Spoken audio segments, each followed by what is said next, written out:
चाय की तारीख जानते हैं? चाय दुनिया में पानी के बाद सबसे ज्यादा पिया जाने वाला मशरूब है जो दुनिया के हर खित्ते में अलग तरीके से तैयार और इस्तेमाल किया जाता है। अस्सलाम वालेकुम, मैं हूं सादी और आप देख रहे हैं इन्फो हब उर्दू।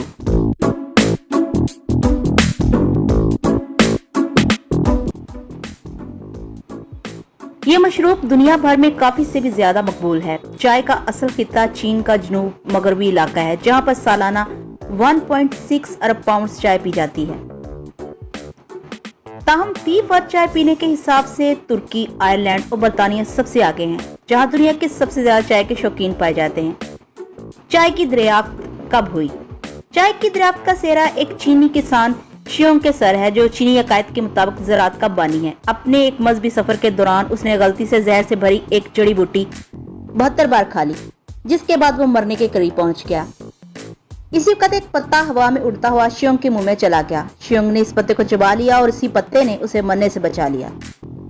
यही पत्ती चाय का पत्ता था जो आगे चलकर दुनिया के मकबूल तरीन मशरूब की हैसियत इख्तियार कर गया। गो के चाय किसी भी जहर का तरियाक नहीं है, ताहम शियोंग की इस कहानी के बायस जिसे मोरक्कीन एक दास्तान भी करार देते हैं, चाय चीनी मजहबी अकायद और रवायात में एक अहम दर्जा रखती है। माहिरीन आसार कदीमा के मुताबिक चाय की पहली काश्त इसी खित्ते में तकरीबन 6000 साल कबल की गई थी। इस वक्त मिस्र के फ़राइन को इहराम मिस्र तामीर करने में भी अभी 1500 साल का अरसा बाकी था। चाय को इब्तदा में खाने के तौर पर इस्तेमाल किया जाता था। कहीं इस पौधे को बतौर सब्जी इस्तेमाल किया जाता था और कहीं इसे गंदम के दानों के साथ मिलाकर इस्तेमाल किया जाता था। खाने से मशरूब की हैसियत चाय ने सिर्फ 1500 साल कबल इख्तियार की, जब किसी ने हादसाती तौर पर दरियाफ्त किया कि हरारत और नमी के जरिए इन पत्तों से नहायत जायकेदार मशरूब तैयार किया जा सकता है। चाय के मुख्तलिफ इस्तेमालात के तवील इर्तिका के बाद बिलाखिर गर्म चाय ने मशरूब की स्टैंडर्ड हैसियत इख्तियार कर ली। इसका चाय के बहुत सारे पत्ते लेकर इन्हें पीस कर पाउडर की शक्ल देने के बाद गर्म पानी में मिलाया जाता है, जिसका इब्तदाई नाम मोचा या मैचा था। यह मशरूब चीन में नहायत तेजी से मकबूल हो गया। बहुत जल्द इसका तस्करा चीनी अदब व शायरी में भी किया जाने लगा, जबकि ये बादशाहों की पसंदीदा शय बन गया। इस वक्त चीनी फनकारों ने चाय की सतह पर नक्शो निगारी भी अंजाम दी। इसे आज के जमाने के जदीद कॉफी आर्ट की इब्तदाई शक्ल कह सकते हैं। ये वो दौर था जब रेशम और चीनी मिट्टी के बर्तनों की तिजारत ने चीन को अहम तिजारती ताकत बना रखा था। बहुत जल्द इन दो अशिया के साथ चाय भी चीन की अहम तिजारती शय बन गई और बड़े पैमाने पर चीन से इसको खरीदा जाने लगा। 9वीं सदी में एक जापानी राहब इस पौधे को बतौर तोहफा चीन से जापान लेकर आया। अभी तक चाय सिर्फ चीन में उगाई जाती थी और चंद एक ममालिक उसे चीन से खरीदा करते थे। 9वीं सदी में जब चीन पर तंग खानवादे की हुकूमत थी, एक जापानी राहब इस पौधे को बतौर तोहफा चीन से जापान लेकर आया। इसके बाद जापान में चाय की मकबूलियत का दौर शुरू हो गया। 16वीं सदी में डच ताजर चाय की बड़ी मिकदार यूरोप लेकर आए। यहाँ से चाय की मकबूलियत का नया दौर शुरू हुआ। बरतानिया में चाय की मकबूलियत का सेहरा मलका कैथराइन ऑफ ब्रेगंजा के सर है। कैथराइन पुर्तगाल के एक अहम खानदान से ताल्लुक रखती थी जिसने 1661 में शहंशाह चार्ल्स दोम से शादी की। इब्तिदा में बरतानिया चाय को चांदी के सिक्कों के एवज खरीदा करता था, ताहम ये सौदा उसे महंगा पड़ने लगा। इसी दौरान इसने चीन को चाय के बदले अफीम देने की पेशकश की, जिसे चीन ने कबूल कर लिया। यूं दोनों ममालिक में चाय और अफीम का तबादला होने लगा।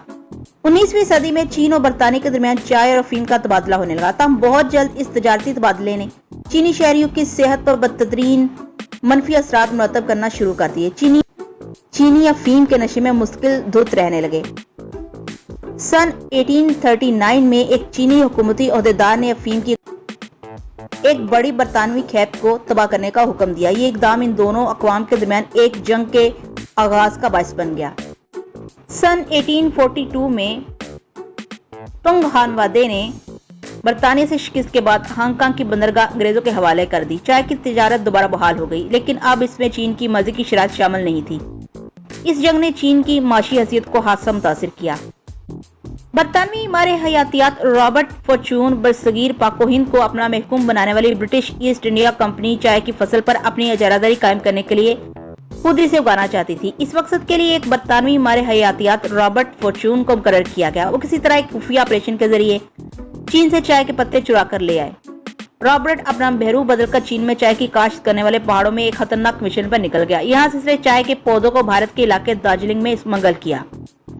बाद दार्जिलिंग में भी मकामी तौर पर चाय की काश्त का आगाज कर दिया गया। तुर्की की मीठी رائس چائے سے لے کر نمکین تپتن مکھن والی چائے تک یہ مشروب دنیا بھر میں بے پناہ مقبول ہے اور روزانہ اس کا استعمال زندگی کا اہم حصہ ہے۔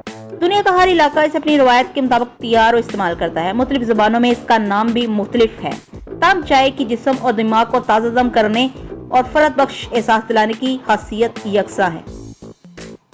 امید کرتی ہوں کہ آپ کو یہ معلوماتی ویڈیو اچھی لگی ہوگی۔ اگر اچھی لگی ہے تو لائک ضرور کیجیے اور اس ویڈیو کو شیئر کیجیے اور اس چینل کو سبسکرائب کیجیے۔ اجازت دیجیے نیکسٹ کسی اچھی سی ایسی معلوماتی ویڈیو تک کے لیے۔ اللہ حافظ۔